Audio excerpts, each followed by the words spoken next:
Welcome to ఆర్5 TV news.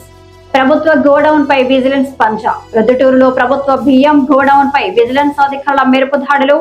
Godown లోకి ప్రవేశించి తనిఖీలు చేస్తున్న విజిలెన్స్ ఎన్ఫోర్స్మెంట్ బృందం. ప్రభుత్వ రేషన్ బియ్యం పక్కదారి పడుతుందన్న ఫిర్యాదులపై సీరియస్ అయిన అధికారులు స్టాక్ రిజిస్టర్లను ఇన్ అవుట్ రికార్డులను క్షుణ్ణంగా తనిఖీ చేస్తున్న పరిస్థితి. గోడౌన్ లో నిల్వ ఉన్న బస్తాల సంఖ్యపై ఫిజికల్ వెరిఫికేషన్ నిర్వహిస్తున్న టీం. రేషన్ బియ్యం మాఫియాతో సిబ్బందికి ఏమైనా సంబంధాలున్నాయా అనే కోణంలో ఆరా. గోడౌన్ ఇన్ఛార్జ్ సిబ్బందిని విచారిస్తున్న విజిలెన్స్ అధికారులు. రికార్డులో అవకతవకలు గమనించినట్లు ప్రాథమిక సమాచారం. కీలక పత్రాల స్వాధీనం. పేదలకు అందాల్సిన బియ్యం గోడౌన్ల నుంచే మాయమవుతున్నాయన్న ఆరోపణలపై లోతైన విచారణ.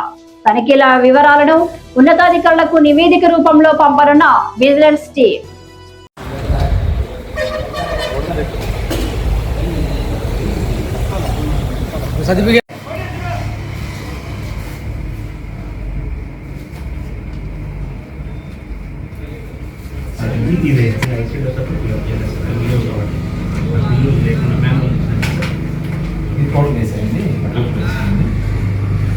ఇంకొకటి ఇక్కడ రాసేసి